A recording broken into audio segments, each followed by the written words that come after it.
সুপ্রিয় দর্শক মণ্ডলী, ফ্রন্টলাইন দেখার আমন্ত্রণ জানাচ্ছি আপনাদের সবাইকে। দর্শক মণ্ডলী, আমাদের সঙ্গে রয়েছেন মাহমুদুর রহমান মান্না, সভাপতি নাগরিক ঐক্য। মাহমুদুর রহমান মান্না, আপনাকে স্বাগত জানাচ্ছি। এরপরে আছেন অধ্যাপক ডক্টর নাহরিন আই খান, ভূগোল ও পরিবেশ বিভাগ, জাহাঙ্গীরনগর বিশ্ববিদ্যালয়। নাহরিন, আপনাকেও স্বাগত জানাচ্ছি স্টুডিওতে। মাহমুদুর রহমান মান্না, আপনি জানেন এই যে পরিস্থিতি আমরা কথা বলছি, তখন অনেকের মধ্যে এই প্রশ্নটা জেগেছে যে নির্বাচন কি তাহলে অনিশ্চিত হয়ে গেল? তাদের যুক্তি হচ্ছে বিপ্লবের বা আন্দোলনের অভ্যুত্থানের অন্যতম শক্তি জামাতে ইসলামী এখন রাজপথে। তারা পিআরের দাবিতে রাজপথে আন্দোলনের কর্মসূচি ঘোষণা করেছে সংবাদ সম্মেলনের মাধ্যমে। অনিশ্চয়তা এইখান থেকে শুরু না, এছাড়াও আপনার যেসব পারিপার্শ্বিক ঘটনাগুলি দেখছি, যেমন বিশেষ করে জাতীয় ঐক্যমত্য কমিশন গঠন করা হয়েছিল ঐক্যমত তৈরি করার জন্য, কিন্তু দিনের শেষে আমরা বলবো যে ঐক্যমত তৈরি হয়নি, বরং অনৈক্যই আরও ভর করেছে। এখন আরও হয়তো সময় আপনারা আবার হয়তো বসবেন, তো সেখান থেকে নতুন কি আমরা পেতে যাচ্ছি, আর এই অনিশ্চয়তার মধ্যে নির্বাচন হবে কিভাবে? প্রশ্নটা কি? প্রশ্নটা হলে নির্বাচন অনিশ্চিত। তো ঠিকই বলছেন, এটা প্রশ্ন কি আবার? না, বলছে কেন কেন এই অবস্থাটা? এটা তো হওয়ার কথা ছিল না। ওইটা বলতে পারেন আপনি, ওইটা বলতে পারেন। এটা মোদি ভাই বলি, আপনার এখানে আমি বহুবার আসি, এই প্রোগ্রামে অন্য প্রোগ্রামে কথা প্রায় সবই বলেছি। মানে দিন শেষে আমার নিজের দিকে তাকেই আমি প্রশ্ন করি, আমি কি আমাকে চিনতে পারি? আমি কি বুঝি আমি কে, আমি কি করছি, কি চাই, কতদূর যাব? যেমন ধরেন আজকের দিনেই আমি এই খবরটা পেয়েছি, এটা অবশ্যই নিউজ পেপারে আসেনি, অনলাইনে এসছে বা টিভিতে দেখা গেছে। জামাত ইসলামী আন্দোলনের কর্মসূচি ঘোষণা করেছে, তাও 3 দিনের বিক্ষোভের কর্মসূচি। আমার একদম প্রথম প্রশ্ন হচ্ছে, বিক্ষোভটা আচ্ছা দাবি একটা করা যেতে পারে, এই দাবিতে বিক্ষোভ কার বিরুদ্ধে, কার কাছে দাবি? যে সরকার আছে সে বলছে যে দরজা খোলা আছে, আমি যখন তখন পালিয়ে যাবো, আমি থাকবো না। এবং তার ব্যাপারে এমন একটা দাবি দেওয়া হলো এখন, পিআর এর উপরে নির্বাচন। পিআর ভাই আমি নিজেই ভালো করে বুঝি না মানে বুঝি কি বলে, কিভাবে করা যায়, কিন্তু এটার ইম্প্যাক্ট সম্পর্কে আমার কোনো অভিজ্ঞতা নাই। এই পিআর নিয়ে পাবলিকের কাছে যদি যান, পাবলিক কিছুই বুঝবে না। আমাদের দেশে মানুষ এখনও প্রার্থী দেখে ভোট দিতে অভ্যস্ত। পিআরএতে কোনো প্রার্থী নেই এলাকা ভিত্তিক। এটা পার্টি সেন্ট্রাল কমিটি বলবি যে এই 300 সিটসে আমার এই 300 ক্যান্ডিডেট পার্সেন্টেজ আমি যা পাই সেটা দেবো, তো ও কাকে ভোট দেবে বুঝতে পারবে না। তারপরে আবার কথা আছে, এখানে মেজরিটি মাইনরিটির প্রশ্ন আছে। না হলে আপনি পিআর চাচ্ছেন কেন? আমাদের এখানকার যে স্ট্রাকচার, এইবার হয়তো মেজরিটি মাইনরিটি হবে, বাট নর্মালি যে সমস্ত জায়গাতে অলমোস্ট অন ইকুয়াল বেসিস লড়াই হয় আর অন্য পার্টি আছে, তখন দেখেন একটা বড় পার্টি, খুব বড় পার্টি 40% পেয়েছে, আর অন্যান্য আর এক পার্টি 30% পেয়েছে, আর খুচরা সব মিলে 40, তখন গভর্নমেন্ট হবে কেমনে? মানে এই সমঝোতার ব্যাপারটাও একটা ডিফিকাল্ট। অনেক জায়গা থেকে পিআর তো ফেল করেছে, কোথাও কোথাও ভালো চলে, আমি খারাপ বলছি না। তো এইটা আপনি প্রস্তাব করলেন কখন? নিজের মধ্যে করেছেন প্রথম। আমাদের যে 166টা প্রশ্নমালা দেওয়া হয়েছে, তার মধ্যে তো পিআর নাই। যে সমস্ত দল পিআর এখন বলছে এত সিরিয়াস, তাদের মূল দাবির মধ্যে পিআর ছিল না। যেমন ধরেন আমরা কিন্তু পিআরের পক্ষে ছিলাম ভাই, যখন দেখি যে আওয়ামী লীগও ভোট করতে পারে, তো পিআরে আওয়ামী লীগের কাছে তো আমরা কিছু না। দল ক্ষমতাচ্যুত হয়েছে বটে, কিন্তু ভোট যদি তাদের অ্যাভারেজ ধরেন 35% থাকে, কমে নাহলে 20%ই হলো, তাও তো ওই অপোজিশনের বসে স্ট্যাবলিশড আবার ফিরে আসলো। আপনি যে স্বৈরতন্ত্রকে উৎখাত করতে চাইছেন, যাকে নির্বংশ করতে চাইছেন, যে রিটার্ন আপনি ইম্পসিবল করতে চাচ্ছেন, তা তো পারছেন না, তখন মানুষ হতে পারবে না। এরপরে আবার 2 পার্লামেন্টের কথা আসলো, মানে উচ্চকক্ষ নিম্নকক্ষ। তখন ভাবলাম ঠিক আছে, উচ্চ কক্ষে হোক, নিম্ন কক্ষে দরকার নেই। এখন বিএনপি বলছে না, কোনো কক্ষেই দরকার নেই, আবার জামাত বা ইসলামী আন্দোলন তারা বলছে না, 2 কক্ষেই দিতে হবে। তো এগুলো এত জটিল বিষয়, যেগুলো আলোচনার জন্য আপনার সময় লাগবে, বুঝতে হবে, মানুষ বুঝতে হবে, বোঝাতে হবে, ধৈর্য ধরতে হবে। একবারই এটা আমরা সব চেয়ে বুঝবো এরকম আমি প্রথম বুঝিনি। ওই জন্য বললাম যে নিজেই নিজেকে বুঝতে পারি না যে আসলে কী করছি। আপনি দেখেন, আপনার এখানে আমি বলেছিলাম এবং আমি যেখানে যেখানে যাই পারলে বলি, নেপাল যে অভ্যুত্থান করলো, ইলেকশন করলো, কোনো সংস্কার টস্কারে বালাই নেই, ইলেকশন করেছে এবং নেপাল বাংলাদেশের মতো দেশ থেকে টাকা ধার নিয়েছিল, সেই টাকাও শোধ করে নিয়েছে। এখন মনে করেন, আমি শ্রীলঙ্কা বলছি আর কি, এখন নেপাল যেটা, এটাও তো আবার ইলেকশনের ডেট দিয়ে দিয়েছে। সংস্কারের কথা বলি নেই, আমরা সংস্কার করতে গিয়ে এমন জায়গায় আটকে গেলাম, যখন ইলেকশন করতে পারি কিনা তাই সন্দেহ। কাকে দুষবো? একদম যেদিন আপনার ঐক্যমত্য কমিশনের আলোচনাটা শুরু হয়েছে, সেই দিন আমি বক্তৃতা করতে বলেছিলাম, আমাকে বলেছি দেখেন, এই যে সবাই মিলে আমরা কথাবার্তা বলছি, সব মিলে তো একমত হতে পারবো না, অনেক বিষয় হব, অনেক বিষয় হব না। যেগুলোতে হব না, তখন there should be somebody, some authority, যারা সিদ্ধান্তটা দিতে পারেন। ঝগড়া নিষ্পত্তি করবার একটা অথরিটি লাগবে। কোর্ট কেন থাকে? উভয় পক্ষের ঝগড়াতে একটা জাজমেন্ট দিতে হয়, সেটা মানবে উভয় পক্ষ। এখানে সেইটাকে আমি যা স্যারকে লক্ষ্য করে বললাম যে ইউ আর দ্যাট গার্ডিয়ান নাও, আপনাকে কিন্তু স্যার ওই জায়গায় যেতে হবে। উনি পরবর্তী পর্যায়ে এসে বললেন, আমি কিছু চাপিয়ে দেবো না, সব ঐক্যমতের ভিত্তিতে যা হয় তা করবো, যা হবে না সেটা পাশ কেটে রেখে দেবো। তাহলে এখন তাই করেন, পাশ কেটে রেখে দেন, এখন নাই, আপনারা পরে পার্লামেন্টে সেটা করবেন। উনি ক্যাটেগরিক্যালি বলুক, তাও বলছেন না। আর এদিকে এই পক্ষ বলছে আমি নোট অফ ডিসিশন দিয়েছি, ওই পক্ষ বলছে না, ওইটা চলবে না, এখন দিতে হবে। আরেকটা কথা বলি, সমস্যাটা কোথা থেকে তৈরি হলো? আমরা জুলাই সনদ একটা বানালাম, বানিয়েছি তা না, অনেক দূর এগিয়েছি। জুলাই সনদ বাস্তবায়ন করার গ্যারান্টি কী, এর আইনি ভিত্তি কী? তো আমি বড় দল, আমি বলছি জিতবো যখন, যদি ক্ষমতায় যাই আমরা সবাই মিলে এটা বাস্তবায়ন করবো। আপনি বলছেন আপনার উপরে বিশ্বাস কি? তা আপনি আমাকে বিশ্বাসই করেন, তো কথা বলেন কেন? তো আপনাকে ওইটুকু বিশ্বাস থাকতে হবে। আপনি প্রশ্ন করতে পারেন কিন্তু না, সে বিশ্বাস করার মতো কাজ করে নাই, কিন্তু আপনার পজিশন হচ্ছে এই যে তাকে আপনি অবিশ্বাসের কথা বলে তাকে এটা করতে, আপনি যুক্তি দিয়ে বলেন। বিএনপি কী করেছে, ধরেন গতকালকে তো বৈঠক ছিল, সেইখানে সালাউদ্দিন সাহেব বলেছেন যে আপনারা একটা আইনি ভিত্তি চাচ্ছেন, আপনারাই প্রস্তাব করেন কি হতে পারে আইনি ভিত্তি, কারণ আমরা কনস্টিটিউশন এই জায়গায় দেখছি না। আমরা একটা দল নির্বাচন করছি, আমাদের নির্বাচনী অঙ্গীকার আছে, এই নির্বাচনী অঙ্গীকার যা করেছে তা তো করতেই হবে, এইরকম কোনো নিয়ম হতে পারে না। তো এই জন্যে আমরা বলছি ঠিক আছে, আপনারা যদি আইন বাড়াতে পারেন আমরা মেনে নেব, এইখানেও সন্তুষ্ট না হয়ে যেটা দিল। আমি পরে কথা বলবো, আবার আপনি মানে ঘড়ি দেখছেন বলবো, সেই জন্য না না, ওকে না, থ্যাংক ইউ। ডক্টর খান, আপনি কীভাবে দেখছেন, বিশেষ করে যেটা মাহমুদুর রহমান মান্না ইনসাইড স্টোরিও কিছু বললেন, মানে আমরা যারা মানে সাধারণ মানুষ যারা ভোট দেওয়ার জন্য উদ্গ্রীব ভোট দেবেন, কিন্তু নির্বাচনের 5 মাস আগে আপনারা বলছেন যে আন্দোলন করতে হবে, সমঝোতা না হলে নির্বাচন নয়। এখন যে পরিস্থিতি তৈরি হয়েছে, যে মূল প্রশ্ন যেটা আমি করেছিলাম, নির্বাচন কি তাহলেও নিশ্চিত হয়ে গেল? মান্না ভাইয়ের কথার পরে তো আসলে আর কোনো কথা নাই, বিকজ মান্না ভাই হচ্ছেন সেখানকার সদস্য, উনি যান, উনি ভেতরের গল্পগুলো জানেন, আমরা জানি হচ্ছে মিডিয়ার মাধ্যমে, পত্রিকায় দেখে। তো পত্রিকায় তো একটু অন্যভাবে অনেক সময় আসে। যে মান্না ভাই, উনি একজন প্রথিতযশা রাজনীতিবিদ বাংলাদেশের, ওনার মুখে দেখেন আজকে উনি বলছেন যে এই সংস্কার বলে কি তাহলে আমাদের ভুল হলো। উনি দুটো দেশের এক্সাম্পল দেখালেন যে যারা সংস্কার কথা না বলে সরাসরি ইলেকশনের দিকে যাচ্ছে।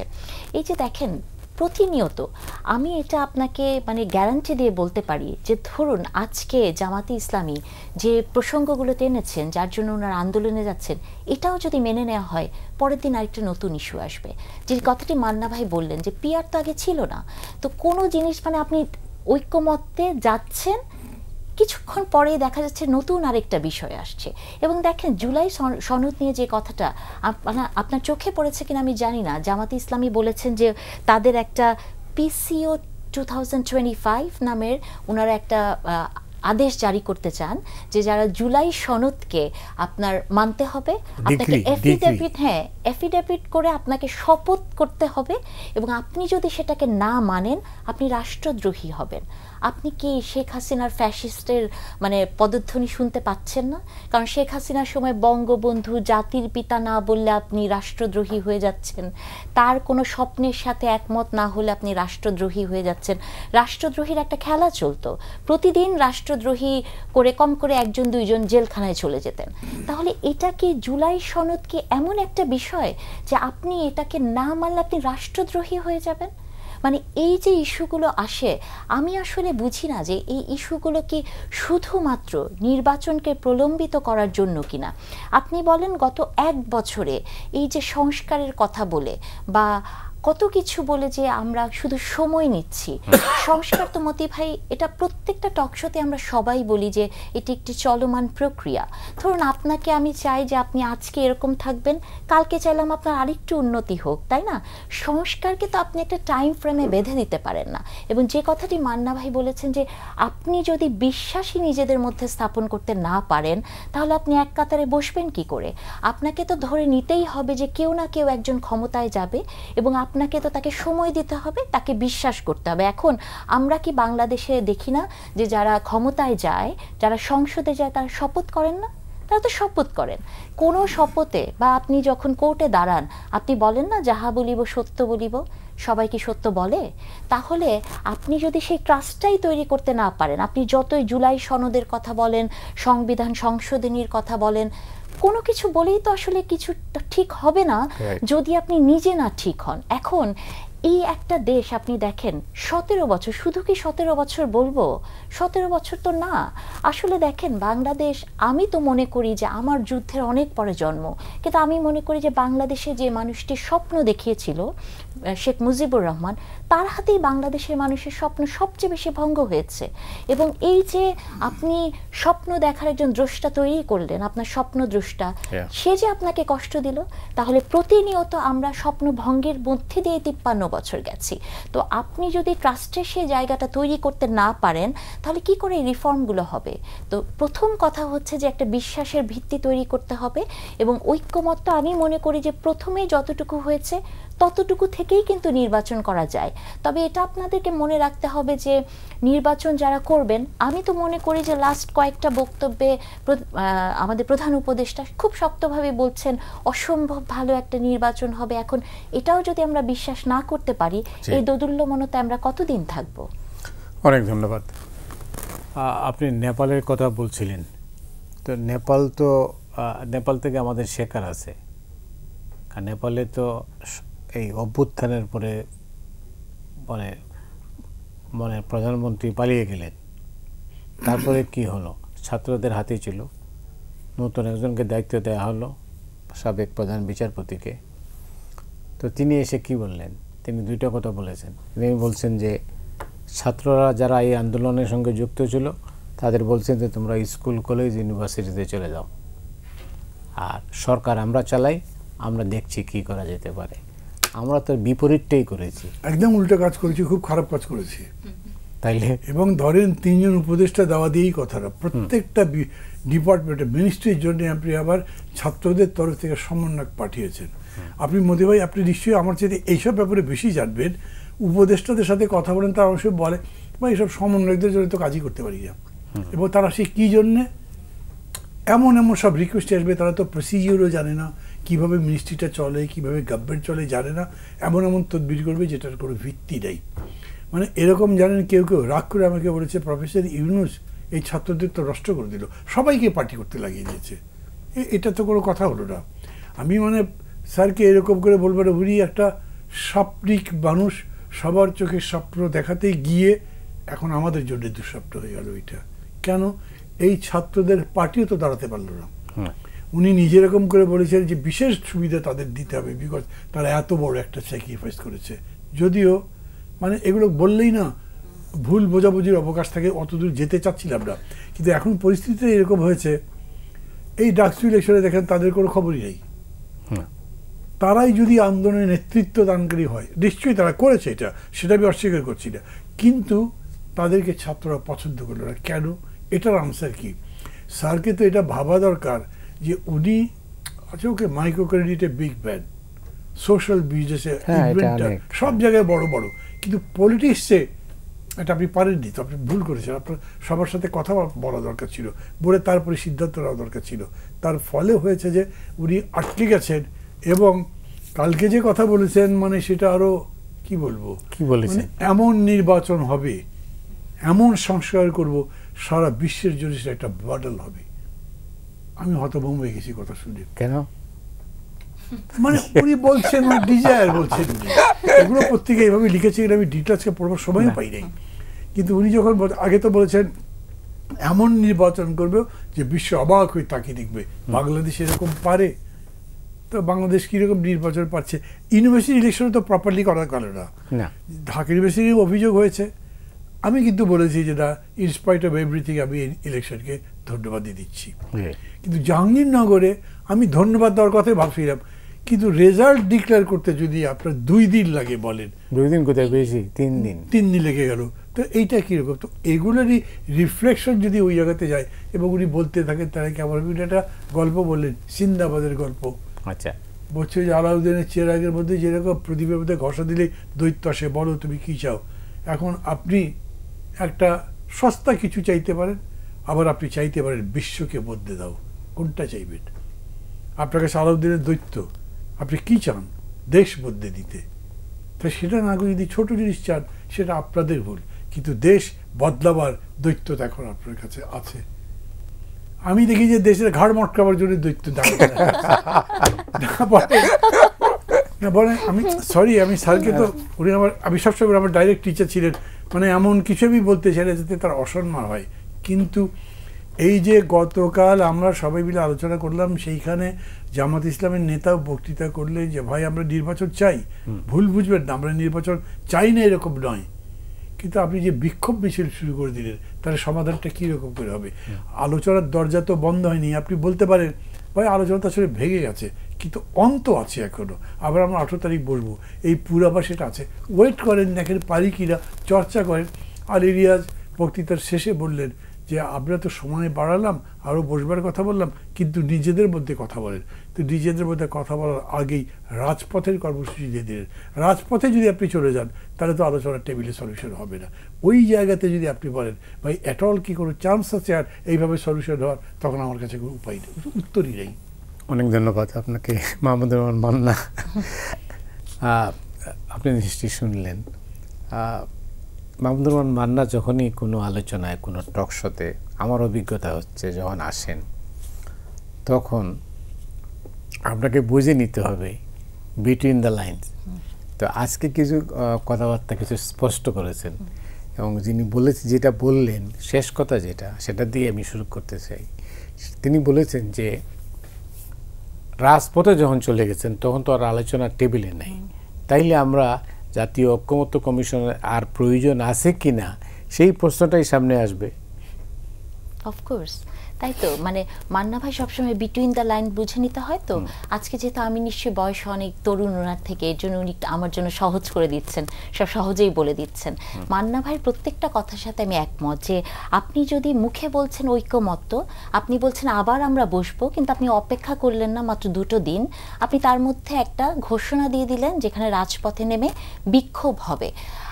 এই যে বিক্ষোভ হওয়া, আমার খুব মনে পড়ে গোপালগঞ্জে এনসিপি গিয়েছিল না, সেখানে যখন খুব গন্ডগোল হচ্ছে, এনসিপির একজন খুব মানে তরুণ নেতা উনি বললেন যে এই মুহূর্তে আমি দেশে যুদ্ধ ঘোষণা করছি। হ্যাঁ, এই যে শব্দের ব্যবহার, যুদ্ধ ঘোষণা করা, বিক্ষোভ করা, এই 1 বছরকে এত অনৈক্য আমাদের ভেতর তৈরি হয়ে গেল যে আমাদের যুদ্ধ করতে হবে, আমাদের বিক্ষোভ করতে হবে, তাই না? তো এই যুদ্ধ আর বিক্ষোভের মধ্যে থাকলে কখনো কি ঐক্যমত্য হয়? আমি তো আসলে কারেক্টলি দেখতে পাচ্ছি যেটা দৈত্যই ঘাড়ে চেপে বসেছে, কারণ দৈত্য কিন্তু ঘাড় মটকাই, দৈত্য কিন্তু আপনাকে আদর যত্ন করে না শেষ পর্যন্ত, তা আসলে দৈত্যই ঘাড়ে চেপে বসেছে। এবং এই যে কথাগুলো মান্না ভাই বলেন, আমার আসলে বাড়তি কিছু বলার নাই, আমি প্রত্যেকটা ওনার কথার সাথে সহমত জ্ঞাপন করি, যে ঘুরে ফিরে ওই একই কথা, যে আপনি সংস্কার করতে চান, আপনি যাই করতে চান। নেপালের এক্সাম্পলটা দেখেন, আপনার কি মনে হয় না, আমি তো পড়াই ছাত্রদের, ছাত্ররা ক্লাসে নাই, মানে একটা রাষ্ট্রে ছাত্ররা পড়াশোনা করবে না, ছাত্ররা সবাই রাজনীতি করবে, মানে এটা কি কখনো হতে পারে? মানে পৃথিবীর কোনো আপনি আন্দোলন অভ্যুত্থান আপনি দেখাতে পারবেন যে যেখানে তরুণরা থাকে না?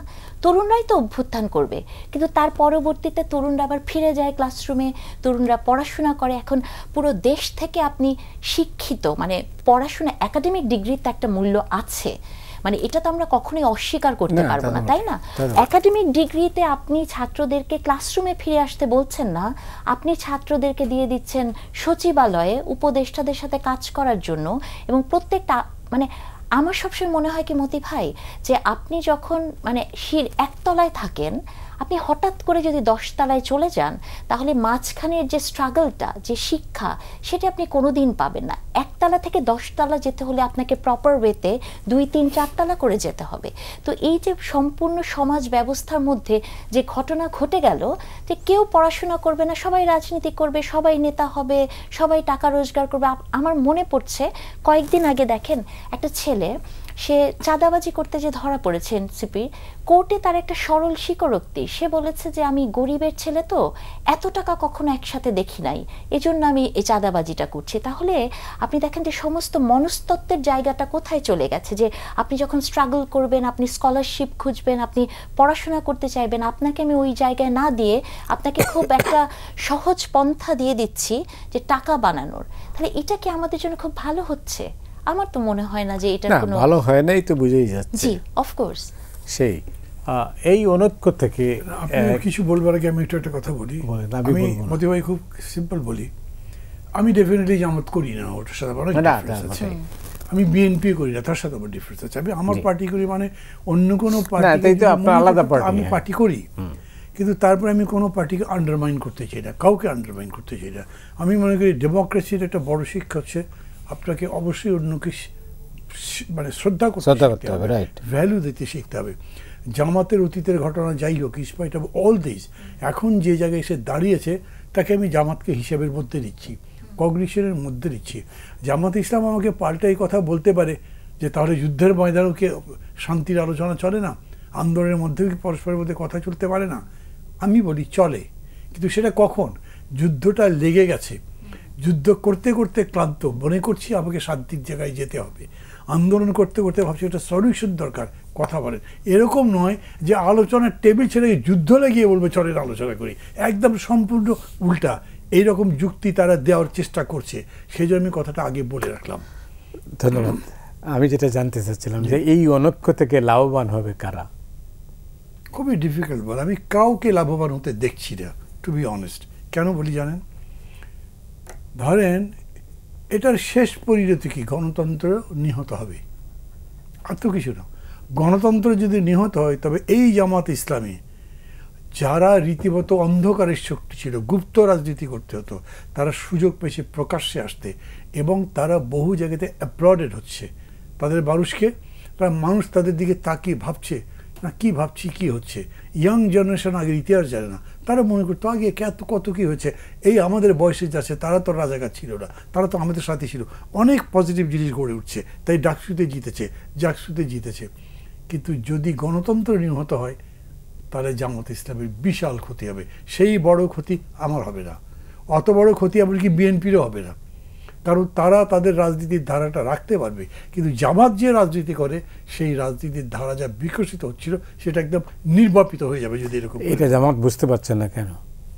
আমার কাছে খুবই অবাক লাগছে, বিশেষ করে আমি যখন আজকে এই প্রোগ্রামটা ডিক্লারেশন তাদের পড়লাম বা জানলাম, তখন আমার হচ্ছে এটা কীভাবে হতে পারে। আমি আর একটু বলি, আমি নাম বলবো না, কালকে জামাতের এক নেতার সঙ্গে ওখানে আমার কথা হয়েছে। তো মতি ভাই, আপনারও বয়স হচ্ছে, আমারও বয়স হচ্ছে, কত ইয়াং ছিলাম, ওই ইয়াং এজের গ্লোরি রেই এখনও আছি, কিন্তু বয়স তো হয়ে গেছে। জামাতের নেতা আমাকে বলছেন, ভাই আপনি এখন আমাদের সবার মুরব্বী, একটা উদ্যোগ নেন। কেন আপনারা করছেন কি ভাই, প্যাঁচ আপনার লাগাচ্ছেন, আমি কি উদ্যোগ নেবো? বলো না, আমরা কোনো প্যাঁচের মধ্যে না, আপনি উদ্যোগ নিলে নিশ্চয়ই সমাধান হবে। আমি মনে মনে চিন্তা করছিলাম যে কথা বলবো উভয় পক্ষের সাথে, বিকজ মানে এখন আমার এই একটা অবস্থা আছে যে কথা বললে হয়তো তারা আবার কথা শুনতে রাজি হবে, কিন্তু এই প্রোগ্রাম দেখার পরে ভাবলো যে কথা কি বলার আছে। ধরেন আমি যখন বিএনপিকে বলি একটু ভাবেন, কথা বলেন, এমনিতে আমি খুব স্পষ্ট বলি, এই বিতর্কে আরেকদিন আপনাকে আমি বলেছিলাম, আমি আরও দু এক জায়গায় বলেছি, আমরা একটা বিপ্লব করি নাই, এটা একটা অভ্যুত্থান, স্বতঃস্ফূর্ত অভ্যুত্থান। বিপ্লব হলো সেইটা যেখানে বৈপ্লবিক ক্ষমতা দখল হয়। এটা বৈপ্লবিক ক্ষমতা দখল হয় নাই, এটা একেবারে কনস্টিটিউশনালি আপনি ক্ষমতা নিয়েছেন। তারপরে আবার বিপ্লবের লাইনে যাওয়া এত সহজ নয়, বললেই হয় না। আপনি কনস্টিটিউশন রেখে সব বৈপ্লবিক ডিক্লারেশন দিয়ে দেশ পরিবর্তন করবেন, তাহলে কনস্টিটিউশন কেন? আপনি আবার যখন কোর্টের কাছে যাবেন, কোর্ট সবগুলো বাতিল করে দেবে। এই সমস্যা তো আছে। এমনিতে একটা বৈপ্লবিক পরিবর্তন কে বিরোধিতা করে? যদি মনে করি এটা গুণগতভাবে অনেক বড় জিনিস হলো, কিন্তু সেটা যদি আইনের মধ্যে সিদ্ধ না হয়, তাহলে সেই জিনিস আপনি টিকাতে পারবেন না। সেরকম করে যদি তারা ভাবতেন, তাহলে এই যে পিআর ছাড়া হবে না। ইলেকশন কমিশন কি বলেছেন? সিইসি বলেছেন এটা তো আমাদের কোনো বিধানের মধ্যেই নেই, কীভাবে আমি পিআর করব? পিআর যদি ন্যাশনাল উইল হিসেবে আসে সেইটা যেতে পারে, কিন্তু ন্যাশনাল উইল তো হচ্ছে না। মোর দ্যান 50% or 50% ধরেন, তারা এটা চায় না। বা অনেকে বলে আমি বুঝি না এটা কী করবো, কিন্তু ওইটা করবেন। এইসব দেখে আমার মনে হয় জামাতের অনেকগুলো কাজ দেখে হয়তো আপনার ভালো লাগবে, কীভাবে তারা আবার অত বড় বিপর্যয়ের মধ্যে থেকে ফিরে আসছে। তো তারা আবার মনে হচ্ছে ইচ্ছে করে আবার আগুনের কুণ্ডের মধ্যে ঝাঁপ দিচ্ছে তারা। আই এম সরি যে আমাদের বন্ধুরা আমাকে খুবই ভুল বুঝবেন, বাবা তুই এত বড় পণ্ডিত করতে করি, আমাদেরটা আমরাই বুঝবো, তারাই বুঝুক। বারবারই কিন্তু এই ধরনের ভুল করে থাকে। হ্যাঁ, তারাই বুঝুক, কিন্তু জলজান্ত দেখা যাচ্ছে। আপনি কিভাবে পারেন? আলোচনার টেবিল উন্মুক্ত আছে, আপনি সেই টেবিল থেকে বেরিয়ে বাইরে মারামারি করে এসব আলোচনা করতে বসবেন, এরকম তো হয় না। আমি আবার বলি, মারামারি থেকে আপনি টেবিলে আসছেন, তখন মারামারিও চলছে, টেবিল আলোচনা চলছে, সেটা এক জিনিস। আর একটা হচ্ছে আপনি আলোচনার টেবিল, শান্তির টেবিল ছেড়ে রাস্তায় গিয়ে এই মারামারি শুরু করে আসতে পারবেন না। অনেক ধন্যবাদ আপনাকে। এই অভ্যুত্থানের চেতনার যদি মৃত্যু হয় বা নিহত হয়, তাহলে দেশটা কোথায় যাবে? মৃত্যু হলে আর কই যাবে? কবরে যাবে, তাই না? মৃত্যু হলে তো কবরেই যাবে। তো ওই কবরের পথেই হাঁটবে দেশ। তবে একটা জিনিস কি আমার কাছে সবসময় মনে হয় যে এই দেশটা এমন করেই হয়তো হবে যে কিছুদিন ভালো চলবে, আবার একটা অভ্যুত্থান হবে। মানে আপনি অন্যান্য দেশগুলো দেখেন, মালয়েশিয়ার কথা দেখেন, সিঙ্গাপুর, মানে এক্সাম্পল দিলে তো অনেক দেওয়া যায়। বা আমি অনেকটা বছর জার্মানি ছিলাম, মানে বিশ্বযুদ্ধে জার্মানির মতো ক্ষতিগ্রস্ত তো অন্য কোনো দেশ হয়নি। কিন্তু আপনি দেখবেন যে তারা কোথায় চলে গেছে। তো মৃত্যু হলে মতি ভাই কবরেই যাবে। তবে এটা বলে দেওয়া সহজ, খুব মানে হেসে হেসে বললাম, কিন্তু এটার যে বেদনার জায়গাটা তৈরি হয়, এই বেদনা তো আমরা চাইনি। আমরা সত্যিই চেয়েছিলাম যে একটা ছাত্রদের দলকে আমরা সবাই ওয়েলকাম করেছি, আমরা সত্যিই চেয়েছিলাম যে সেরকম একটা দল হোক, আমরা সত্যিই আশা করেছিলাম। কিন্তু আসলে এই দেশে এই জনপদে আশা করাটাই হচ্ছে সবচেয়ে বড় দুরাশা। আমার মনে হয় না আশা করা উচিত। আর মান্না ভাই যে কথাটি বলছিলেন যে শান্তিপূর্ণ টেবিল থেকে রাজপথে যাওয়া, আমি জানি না ওনারা 5টি বিষয় বলেছেন জামাতে ইসলাম যার এগেনস্টে। দেখেন তার মধ্যে একটা আছে লেভেল প্লেইং ফিল্ড। আচ্ছা, লেভেল প্লেইং ফিল্ড মানে আমি তো মনে করি বলতে কি বুঝান? এটা নিশ্চিত করতে হবে। তবে আপনি দেখেন লেভেল প্লেইং ফিল্ড কিন্তু জামাতের জন্যই ছিল, তাই না? কারণ জামাতের মানে আমি যদি ইউনিভার্সিটির এক্সাম্পলগুলো দেই, যে শিবির কিন্তু সব জায়গাতে থেকে নামে বেনামে, মানে নামে তো থাকেনি, বেনামে অন্য দলের ছত্রছায়া বা যেভাবেই হোক, তারা কিন্তু তাদের একটা ইমেজ দাঁড় করিয়ে ফেলেছে। তারা ওয়েলফেয়ার পলিটিক্স করেছে, তারা বিশ্ববিদ্যালয়ে পানি দিচ্ছে, মানে ছেলে মেয়েদেরকে রোজায় ইফতার দিয়েছে, তাই না? তারা কিন্তু এই কাজগুলো করে গেছে। তাহলে লেভেল প্লেইং ফিল্ড কিন্তু তাদের জন্য ছিল, এবং তারা কিন্তু ব্যক্তি ইমেজ তৈরি করেছে, যেটা কিন্তু ছাত্রদল করতে পারেনি।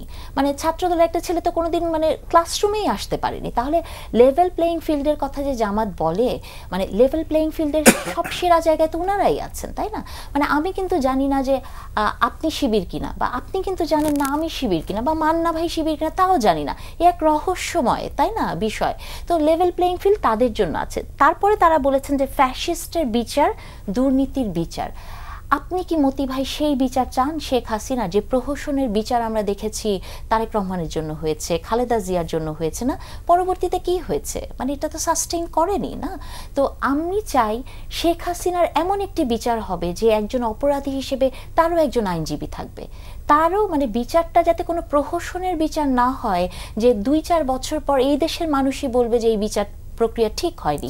তাহলে ওরকম একটা বিচার পেতে গেলে তো আপনাকে অপেক্ষা করতে হবে।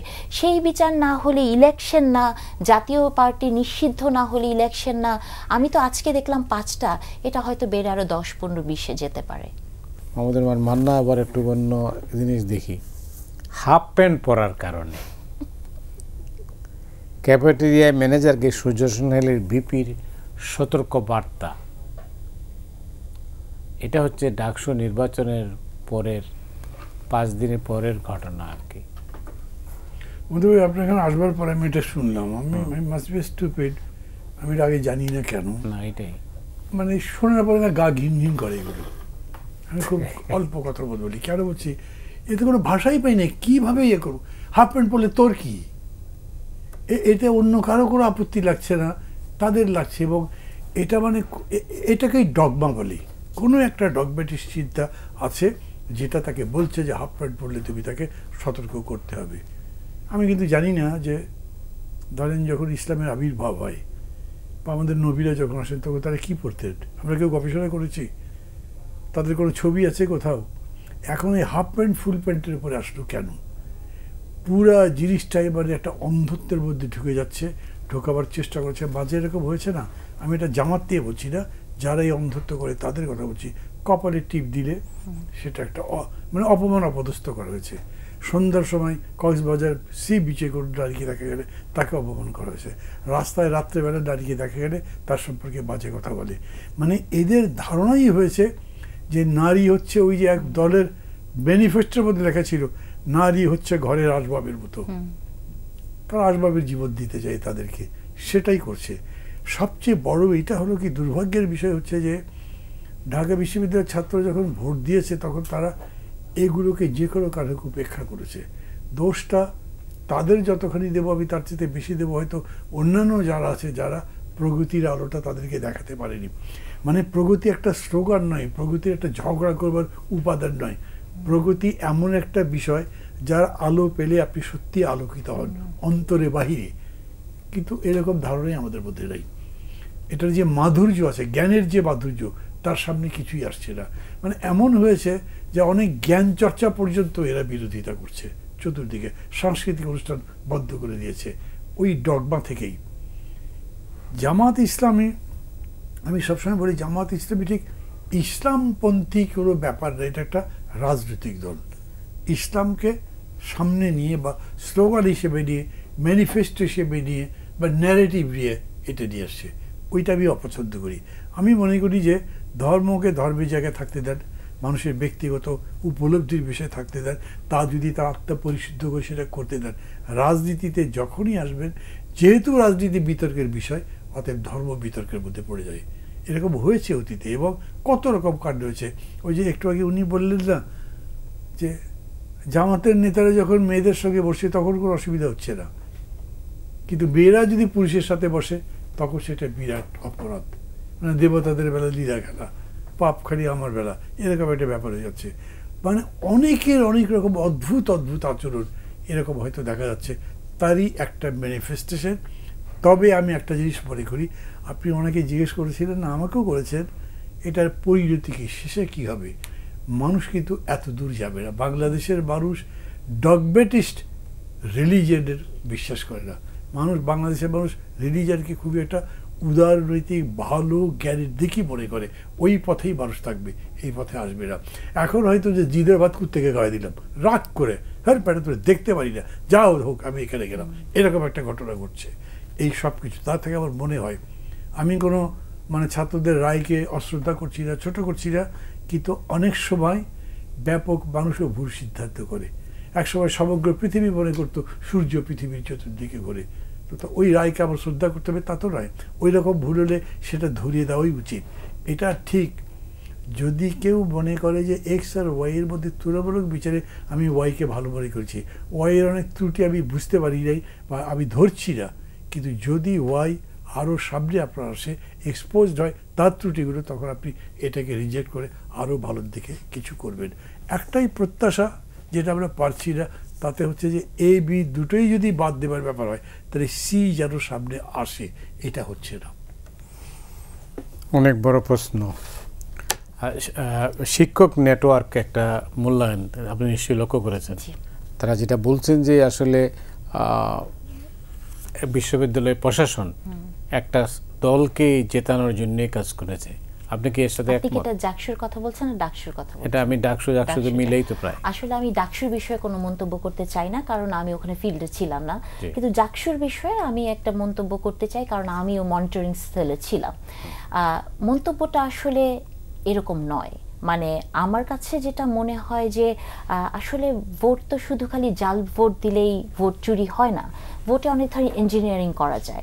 আমি নিজের চোখে যেটা দেখেছি যে আমি কোনোদিন শুনি নাই যে কোনো ব্যালট কোনোদিন ক্রমিক নম্বর ছাড়া থাকে, কোনোদিন কোনো ব্যালট মুড়ি ছাড়া থাকে। মুড়ি ছাড়া ব্যালট ছিল, ক্রমিক নম্বর ছিল না ব্যালটে। ব্যালটটি ছাপানো হয়েছে কোনো একটি প্রাইভেট কোম্পানি থেকে, যেটা হওয়ার উচিত ছিল না। এবং এমনও কোনোদিন শুনেছেন যে ধরেন আপনি ইলেকশনে দাঁড়িয়েছেন, ব্যালটে আপনার নাম নাই, আপনি কলমে লিখে ভোট দিচ্ছেন? এটা শুনিনি। এই ঘটনাও হয়েছে। এবং এটাও হয়েছে যে আপনাকে 3 জনকে ভোট দিতে হবে, সেখানে লিখে একজনে টিক দিন। তাহলে এই এতগুলা যে অ্যানোমালিজের কথা আপনাকে আমি বললাম, আপনার কি মনে হয় যে এটা খুব সরল? আমার কিন্তু মনে হয় না এটা খুব সরল। এবং জাহাঙ্গীরনগর বিশ্ববিদ্যালয় খুব ছোট্ট একটা বিশ্ববিদ্যালয়, এখানে ভোট হবে পরের দিন সকাল 9টায়। আপনি সন্ধ্যা 7টার সময় ব্যালট বক্সটি হলে হলে পাঠিয়ে দিয়েছেন কোনো ধরনের কোনো সিকিউরিটি ছাড়া। এটার প্রতিবাদ আমরা শিক্ষকরা নির্বাচন কমিশনের কাছে করতে গেছি, ওনারা এটাকে আমলের মধ্যেই আনেন নাই। ওনারা বলেছেন এটা কোনো বিষয় না, অথচ 9টার ইলেকশনের ব্যালট 8:30টার সময় যাওয়ার মতো সক্ষমতা জাহাঙ্গীরনগর বিশ্ববিদ্যালয়ে আছে। এবং এই যে ঘটনাগুলো হলো, মানে ধরুন আপনি ভোট দিতে আসছেন, অমোচনীয় কালি ভোটের একটা ভেরি ইম্পর্টেন্ট জিনিস। আমাকে ছাত্রীরা এসে জানালেন যে ম্যাডাম কালি উঠে যাচ্ছে, এবং কালিটা দেয়া হচ্ছে কখন জানেন? মানে নিয়ম কি, আপনি কালি দিবেন, ব্যালট নেবেন, ভোট দিবেন, বুথে ঢুকবেন এবং ভোট দিয়ে বের হয়ে যাবেন। আপনি ব্যালট নিচ্ছেন, ভোট দিচ্ছেন, বক্সে ফেলছেন, ঘর থেকে বের হয়ে যাচ্ছেন, দরজা বন্ধ, ওইখানে একজন নারী বসে আছেন, যিনি কোনো কর্মচারীও না, শিক্ষক না, কে আমি জানি না, তিনি একটা কলম দিয়ে এরকম দাগিয়ে দিচ্ছেন। আমি যখন এই কোয়েশ্চেনটা তুললাম, রিটার্নিং অফিসার তখন বললেন যে নির্বাচন কমিশন তাকে বলেছে বল পেন দিয়ে দাগ দিয়ে হলেও নির্বাচন চালাতে হবে। এরপরে আরও যে ঘটনাগুলো ঘটেছে, যে যেমন আমরা বুথের ভেতরে দেখেছি ব্যালট পড়ে আছে, তো এইগুলো তো মোটা দাগে আমি বিষয়গুলোকে বললাম। তবে পরবর্তীতে খুব মানে বাজে কিছু কথা এসছে, যেটা আমি মনে করি আমার জায়গা থেকে জাতির সামনে ক্ল্যারিফাই করা দরকার। এটি বলা হয়েছে যে বিএনপি পন্থী শিক্ষকরা ভিসিকে নামানোর জন্য এটি করা হয়েছে। এবং আমরা যে শিক্ষক 3 জন প্রথম বের হয়ে আসি, আমরা কেন একটু বিকালের দিকে বের হলাম, কেন সকালে বের হইনি? আসলে সকাল 10:30 থেকে এই অ্যানোমালিস হয়েছে। আমি নির্বাচন কমিশনে যোগাযোগ করেছি, হায়ার অথরিটিসদের সাথে যোগাযোগ করেছি, আমি অনেকেই আছেন আমার ফোন ধরেননি, এবং আমি নিজে একটা কেন্দ্রে 2 ঘন্টা ভোট বন্ধ রাখার কাজ করেছি। যেমন কোনো ফটো আইডি নাই, ধরেন ফটো আইডি নাই আপনার, আপনি তো যে কোনো ধরনের একটা স্টুডেন্টের আইডি চেঞ্জ করে যে আসেনি সেই ভোটটা আপনি দিয়ে দিতে পারবেন।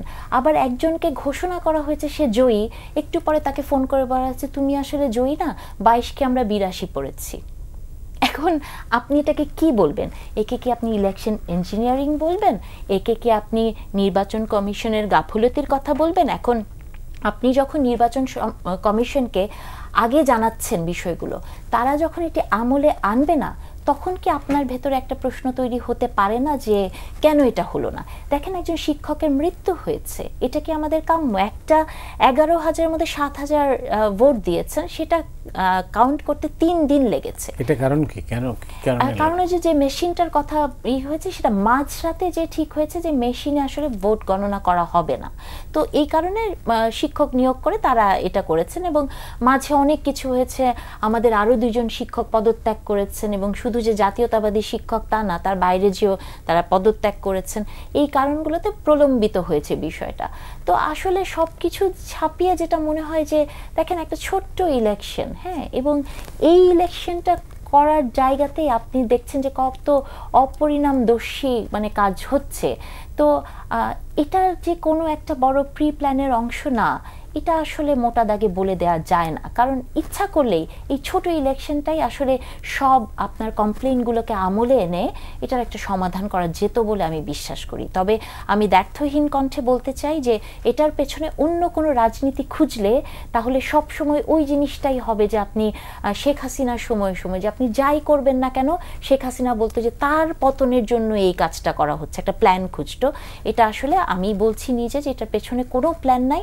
আমরা যে অ্যানামলিসগুলো ব্যক্তিগতভাবে আমি আমারটা বলছি যে আমি নিজে যা দেখেছি, আমি 10:30 থেকে চেষ্টা করেছি সেটা বন্ধ করার, কিন্তু যখন পারিনি তখন আমার মনে হয়েছে যে আমার আসলে এখান থেকে বের হয়ে যেতে হবে। এবং আরেকটা কথা বলে রাখি যে পোলিং এজেন্ট ঠিক করেনি, মানে সকালে 9টার সময় পোলিং এজেন্টদের জানানো হয়েছে যে তুমি পোলিং এজেন্ট, তারা ইলেকশন শুরুর 1-1.5 ঘন্টা পরে গেছে।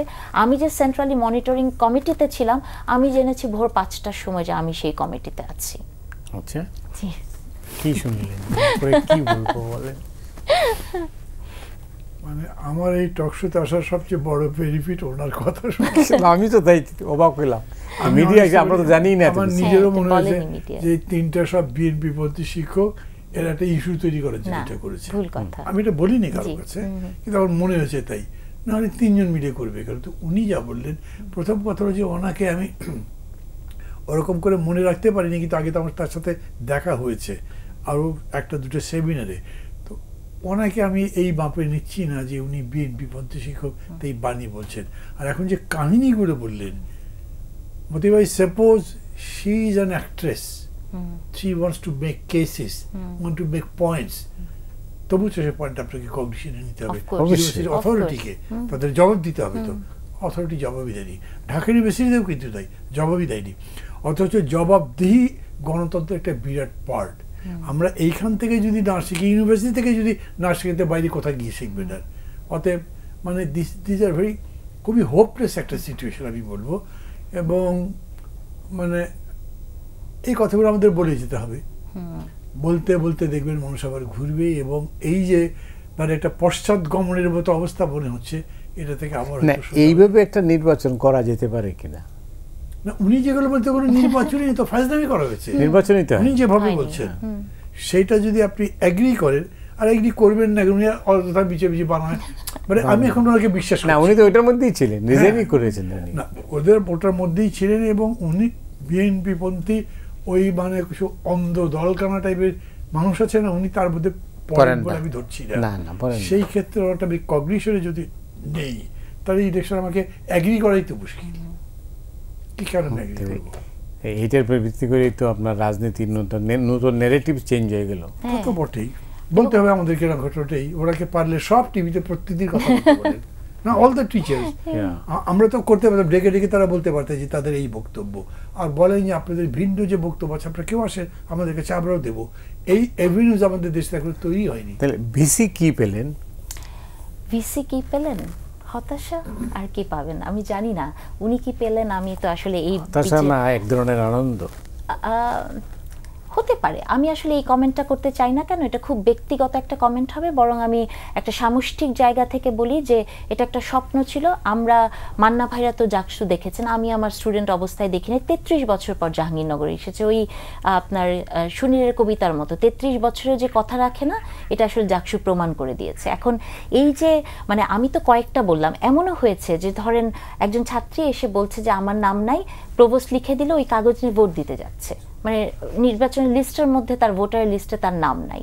তো এই ঘটনাগুলো হয়েছে। এবং মানে আমি আসলে বিশ্বাস করি না এইরকম ইলেকশন আমি কোথাও দেখি নাই। তবে আমার কাছে মনে হয়েছে যে যেটি করাটাই দরকার ছিল সেটি হচ্ছে যে শুধু কিন্তু জাতীয়তাবাদী শিক্ষক বা জাতীয়তাবাদী বা ছাত্রদল তারা বের হয়ে গেছে তারাই, ইভেন যারা জিতেছে শিবিরও কিন্তু বলেছে যে ইলেকশন সব কিছু ঠিক হয়নি। মানে প্রত্যেকটা দল কমপ্লেন করেছে ইলেকশনের এগেনস্টে। 5টা দল তো মানে ছাত্র দলের সাথে তারাও রিজাইন করেছে। এখন এতগুলো রিজাইন, এতগুলো কমপ্লেন, এত হতাশা, এত মৃত্যু, এই ইলেকশনটার মানে ফলাফলটা তো স্থগিত করা যেত। তাহলে আপনি মানে এটাই কি একটা রিফ্লেকশন অফ দ্য সোসাইটি যে আপনি অ্যানামলিজ দেখছেন, আপনি বলছেন, কিন্তু আপনাকে কেউ পাত্তাই দিচ্ছে না, আপনাকে কেউ গণাই ধরছে না। আপনি যদি ছোট্ট একটা কমপ্লেন করেও তার সত্যতা যাচাই করতে না পারেন, তাহলে আমি মনে করব যে ব্যর্থ। এটা একটা ব্যর্থতার একটা জায়গা তৈরি করে দিয়েছে, এটাকে আমি তাই মনে করি। তো আমি মনে করব যে যারা জিতেছেন, আমি এটাও বিশ্বাস করি যে ঢাকা ইউনিভার্সিটিতে যারা জিতেছেন এটা শুধু এমন না যে কোনো কনস্পিরেসি করে, তারা একটা ওয়েলফেয়ার পলিটিক্স করেছে না, ছাত্রছাত্রীদের ঠান্ডা পানি দিয়েছে, রোজার দিনে খেতে দিয়েছে, এক ধরনের মানে আবহ তৈরি করেছে, ভালো মানুষের আবহ। সেটাও কিন্তু অনেক মানে রিফ্লেকশন তাদের ইলেকশনে পড়েছে। জাহাঙ্গীরনগরেও তাই। আমি মনে করি যে হয়তো সুষ্ঠুভাবে যদি ইলেকশন হতো এই রেজাল্টটাও হতে পারতো, কিন্তু সুষ্ঠুভাবে হলেও মানে একটা একটাও যদি জাল ভোট পড়ে আমার পক্ষে সেটাতে সাপোর্ট করা সম্ভব না। সো সেই জায়গা থেকে আমি মনে করেছি যে আমার বের হয়ে যেতে হবে এবং আমি বের হয়ে এসেছি। শেষ করব, জি হাতে 1.5 মিনিট আছে, কিভাবে শেষ করব? আমাদের সামনে তো অফুরন্ত সময়, জাবর কাটার জন্য বলেন, খেলা করার জন্য বলেন, ফান করার জন্য বলেন, বিকজ এখন যেভাবে সমগ্র জাতির জাগ্রত হওয়ার কথা, জাতি জানেই না যে কি হচ্ছে ভেতরে ভেতরে, মানে এটা খুবই অ্যালার্মিং। মানে আমি আবার আমার টিচার প্রফেসর ইউনূসের বক্তৃতার কথা বলি, উনি এখনও মনে করছেন আমরা এরকম একটা সংস্কার উপহার দেব যেটা সমস্ত বিশ্ব দেখবে যে কত ভালো জিনিস করেছি। আমরা এই স্বপ্নের মধ্যে থাকবো, এটা দুঃস্বপ্ন হয়ে যাবে, তার জন্য আমাদের অপেক্ষা করতে হচ্ছে। আমি অ্যাপিল করব অল দ্য পলিটিক্যাল পার্টিজ, তার মধ্যে আমি জামাতকে আলাদা করে বলছি, যেহেতু তারা রাজপথে যাওয়ার কথা বলেছে, প্লিজ এগুলো থামান, আবার আলোচনা করেন এবং আলোচনা করে যদ্দূর অ্যাগ্রি করতে পারেন তার ভিত্তিতে নির্বাচনে যান। বাকিগুলো অ্যাগ্রি করিয়ে অথবা আদায় করে যাব, ওইটা করা যাবে না। আর আরেকটা হচ্ছে যে এইটা বুঝতে হবে, যদি কোনো কারণে এই নির্বাচন ব্যর্থ হয় তাহলে এটা অন্ধকার গুহায় প্রবেশ করব, বেরোলেও কষ্ট হয়ে যেতে পারে, সবার এটাও বোঝা উচিত। অনেক অনেক ধন্যবাদ মাহমুদুর রহমান মান্না। শেষ কথা আপনি ঠিকই বলেছেন, কিন্তু আমরা কবে বুঝবো এটাই হলো ব্যাপার আর কি। ডক্টর নাহরিন আপনাকে ধন্যবাদ, মাহমুদুর রহমান মান্না আপনাকেও ধন্যবাদ। দর্শক মণ্ডলী, আপনারা যারা এই অনুষ্ঠান দেখলেন আপনাদের সবাইকে ধন্যবাদ জানিয়ে আজকের মতো এখানে বিদায় চাইছি।